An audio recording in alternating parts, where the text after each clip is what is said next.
जी बिस्मिल्लाहिर्रहमानिर्रहीम।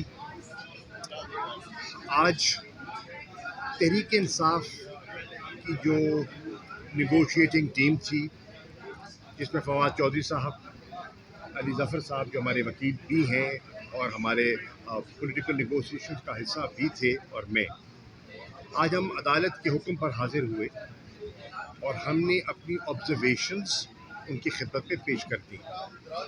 हमारा जो मौक़िफ़ था वो हमने बर वक्त आज से 2 रोज़ पहले अदालत में जमा करवा दिया था। हमारा CMA 3087 हमने जमा करा दिया था, और उसका मकसद ये था कि अदालत को मुनासिब वक्त दिया जाए कि वो उसका मुताला कर सके और उस पर रिफ्लेक्ट कर सके, और हमारी खुलूस और हमारी नेक-नीयती से जो हमने पेशरफ्त करने की कोशिश की है, कम से कम उससे वो आगाह हो जाए।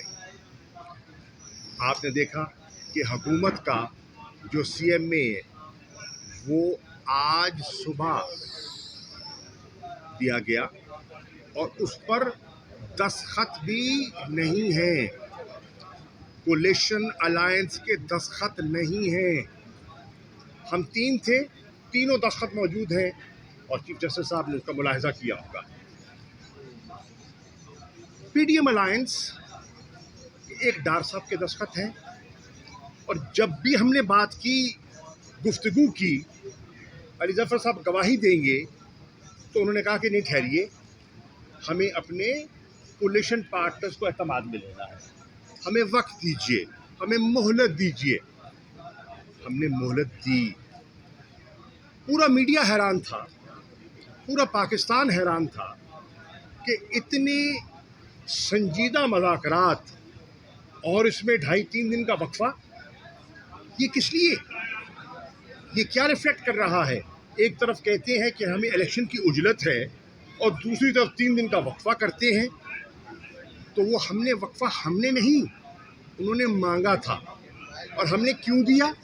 हमने उनको वक्फा इसलिए दिया कि उनको मुनासिब वक्त दिया जाए कि वो अपनी लीडरशिप से मशावरत कर लें, और जब मेज़ पर आकर बैठे तो उस मशावरत को सामने रख कर गुफ्तगू करें। हमने अपनी दूसरी नशिस्त में अपना प्रपोज़ल टेबल कर दिया था, अली ज़फ़र साहब ने और हमने अपना प्रपोज़ल टेबल कर दिया था, और उनको 3 दिन का वक्फा दिया कि उस प्रपोज़ल पर रिफ्लेक्ट कर कर आएँ। और आपने देखा, आज भी आएँ बाएँ शाएँ, और उस प्रपोज़ल पर उन्होंने कोई क्लियर पोजीशन नहीं ली। उस डॉक्यूमेंट को जो जमा कराया, जो अभी रजिस्टर भी नहीं हुआ, और चीफ जस्टिस साहब ने कहा कि हमने आउट ऑफ द वे ले लिया है और उनको मौका दिया है, अभी तक उसमें नंबर भी नहीं लगा। हमने अली ज़फ़र साहब क्योंकि कानूनदान है, इन्होंने जब मैंने दस्तखत किए, इन्होंने मुझे कहा इसको पब्लिक मत करना जब तक नंबर ना लगे। ये आपने, क्योंकि मुझे नहीं पता चीज़ों का, आपने कहा इसको पब्लिक मत कीजिएगा, डॉक्यूमेंट को जब नंबर लग जाए फिर कीजिएगा। इनका डॉक्यूमेंट अभी नंबर भी नहीं लगा, दस्तखत भी नहीं है, पब्लिक भी हो गया। निकला क्या?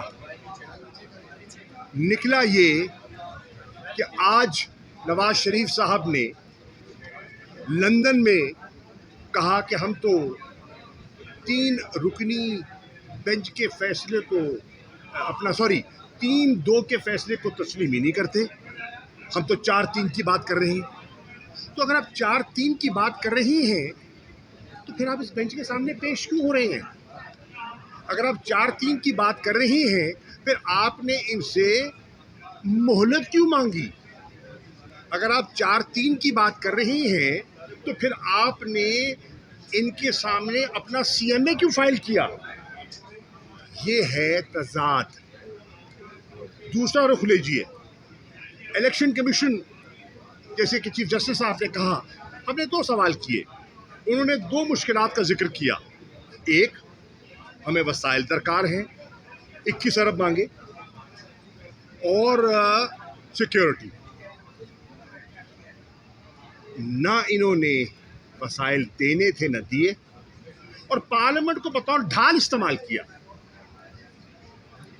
عدالت عظمیٰ کو ڈیفائی کرنے کے لیے پارلیمنٹ کو بصیت ڈھال استعمال کیا گیا ہے. اور کون نہیں جانتا، بچہ بچہ جانتا ہے کہ پارلیمنٹ کو دو خاندان استعمال کر رہے ہیں، اپنی سیاست کی نظر کر رہے ہیں.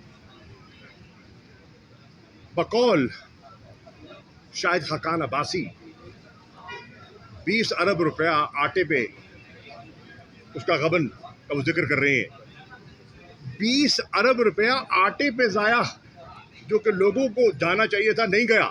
21 ارب قوم کے لیے نہیں دے سکتے، 84 ارب وہاں دے دیا، 20 ارب ضیاع ہو گیا، 21 ارب کی دقت آ رہی ہے. پھر بجٹ کا ذکر، ٹریڈ پالیسی کا ذکر. تحریک انصاف اس نتیجے پہ پہنچی ہے یہ ہیلے بہانے ہیں، یہ سپریم کورٹ کے فیصلے کو جو آئینی فیصلہ ہے اس سے نظر چرانے کے ہیلے بہانے ہیں. ہم نے ہر ممکن کوشش کی. پھر آپ کی ڈیمانڈز کیا تھی؟ 3. ایک، ہم چاہتے ہیں کہ پورے ملک میں بیک وقت ایک ہی دن الیکشن ہو جائے. آپ کی دوسری ڈیمانڈ کیا تھی؟ کہ کیئر ٹیکر سیٹ اپ کے اندر الیکشن ہو جائے تاکہ انتشار نہ ہو. تیسری، الیکشن کے بعد سب جماعتیں نتائج قبول کریں. ہم نے تینوں ڈیمانڈز اپنے اس میں پرو دی، ہم نے اس میں پرو دی، اور یہ ڈاکومنٹ اب سپریم کورٹ کی امانت ہے. اور ہم نے پولیٹیکل پروسیس کے ذریعے پولیٹیکل کنسنسس پیدا کرنے کی کوشش کی. اور ہم نے لیگل جو رکاوٹیں آڑے آ رہی تھیں ہم نے اس میں بھی سجیسٹ کیا کہ ہم لیگل ہرڈل کو جو آرٹیکل 224 کی قدغن ہے اس پر عبور پایا جا سکتا ہے. تو کیسے پایا جا سکتا ہے؟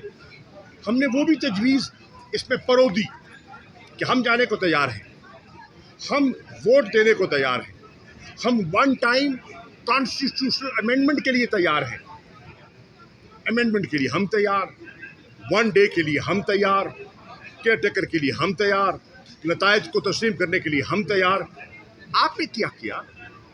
آپ تو اسی بات پر اڑے ہوئے ہیں کہ یہ سندھ اور بلوچستان کی اسمبلیوں کا ہمیں احساس ہے. ہونا چاہیے، ہمارے بھائی ہیں. بلوچستان بہت اہم ہے، سندھ بہت اہم ہے، اور میرا تو سندھ کے ساتھ 800 سال پرانا رشتہ ہے. لیکن کیا پنجاب اور خیبر پختونخوا کی اسمبلیاں جو ہیں ان کی کوئی قیمت نہیں ہے؟ کیا وہ منتخب لوگ نہیں تھے؟ کیا ان کے جذبات نہیں تھے؟ کیا انہیں نمائندگی درکار نہیں ہے؟ یہ ہم نے کیوں کیا؟ ہم ایم این ایز ہیں، ہم ایم این ایز کھڑے ہیں یہاں، ہمیں اسمبلی سے باہر رکھا گیا ہے. ہم مستفیوں کے باہر کیوں آئے؟ ایک مقصد کے حصول کے لیے نا، انتخابات کے لیے. اور مسلسل 1 سال ہم نے انتخابات کی جستجو کی. ایک طرف میز پہ بٹھاتے ہیں، دوسری طرف مقدمے بناتے ہیں. ایک طرف میز پہ بٹھاتے ہیں اور دوسری طرف گرفتاریاں کرتے ہیں. 33 میرے کارکنوں کو گرفتار کیا گیا اسلام آباد ہائی کورٹ کے سامنے. کیوں؟ ان کا گناہ کیا تھا؟ ان کا قصور کیا تھا؟ علی امین گنڈا پور کو ایک عدالت سے دوسری عدالت لے کے پھرتے رہے، ضمانتیں ہونے کے باوجود رہائی نہ ملی. کیوں؟ مراد سعید پہ کل مقدمہ درج کیا گیا ہے. کیوں؟ کیا یہ مذاکرات کو سازگار کرنے کے لیے، ماحول کو انیبلنگ بنانے کے لیے کیا گیا ہے؟ اس کے باوجود ہم بیٹھے میز پر. ہماری ایک جمہوری جماعت ہے، ہماری جماعت میں لوگ کھل کے بات کرتے ہیں، اور آپ جا کے دیکھیں ہمارے سوشل میڈیا کو، بہت سے لوگوں نے بہت سی باتیں کی. کئی دفعہ لوگ شاہ سے زیادہ شاہ کے وفادار بننے کی کوشش کرتے ہیں، لیکن ہم نے اپنا فوکس رکھا کس پر؟ آئین پاکستان پر، رول آف لا پر، عوام کی حاکمیت پر. جیسے کہ چیف جسٹس نے کہا حاکمیت اللہ کی ہے اور اس کا اظہار اس کے منتخب نمائندوں کے ذریعے ہوتا ہے. تو ہم نے کیا کیا؟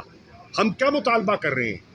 ہم उन लोगों को जिनको अल्लाह के बाद हाकमियत का रोल दिया गया है, सॉवरन कहा गया है, हम कह रहे हैं उनके दरवाजे पे जाओ।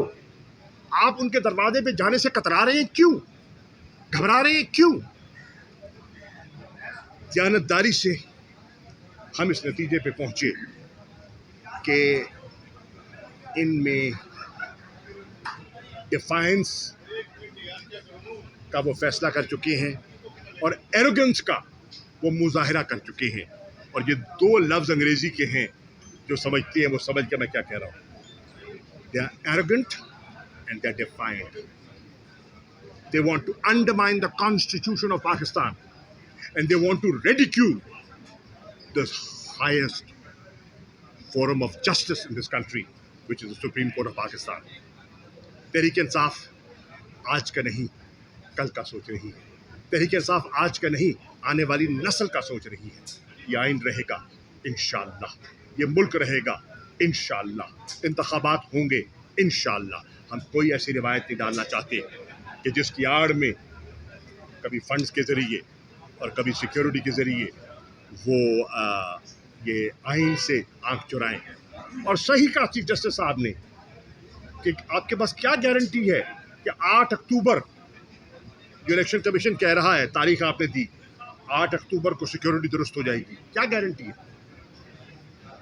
तो ये सब चीज़ें जो हैं ये सामने रखकर मैं बोझल दिल से कह रहा हूँ, पूरी लचक दिखाने के बावजूद कह रहा हूँ कि इसके बाद अब तहरीक इंसाफ क्या कर सकती है। हम सिर्फ अल्लाह से दुआ कर सकते हैं, उसकी मदद मांग सकते हैं और पाकिस्तान की आवाम से रजू कर सकते हैं। और मेरी गुजारिश पाकिस्तानियों से जो जिनके दिल में दर्द है इस मुल्क का, जो आइन के मुहाफिज बनना चाहते हैं, जो रूल ऑफ लॉ के अलंबरदार हैं, कि कल बरोज़ हफ्ता शाम 5:30 बजे हर गांव में, हर कस्बे में, हर करिया, हर शहर में, हर यूनियन काउंसिल में आप आइन के दिफा के लिए आवाज़ बुलंद करें। आप सुप्रीम कोर्ट की इंडिपेंडेंस के लिए, उसकी अजमत के लिए आवाज़ बुलंद करें और अब रूल ऑफ लॉ के लिए खड़े हो जाएं। मानता हूँ उनके पास बंदूकें हैं, मानता हूँ उनके पास टीयर गैस है, मानता हूँ उनके पास पुलिस है, मानता हूँ जबर के ज़ंदान भी हैं उनके पास, मानता हूँ, लेकिन मत भूलें तारीख इस बात की गवाह है। काफिला यजीद का मजबूत था, जीत हुसैन की हुई और तारीख रकम हो रही है। पाकिस्तान की सियासी और कॉन्स्टिट्यूशनल तारीख का एक नया बाब रकम हो रहा है। अल्हम्दुलिल्लाह, Pakistan Tehreek Insaf wants to be on the right side of history. Thank you. Thank you.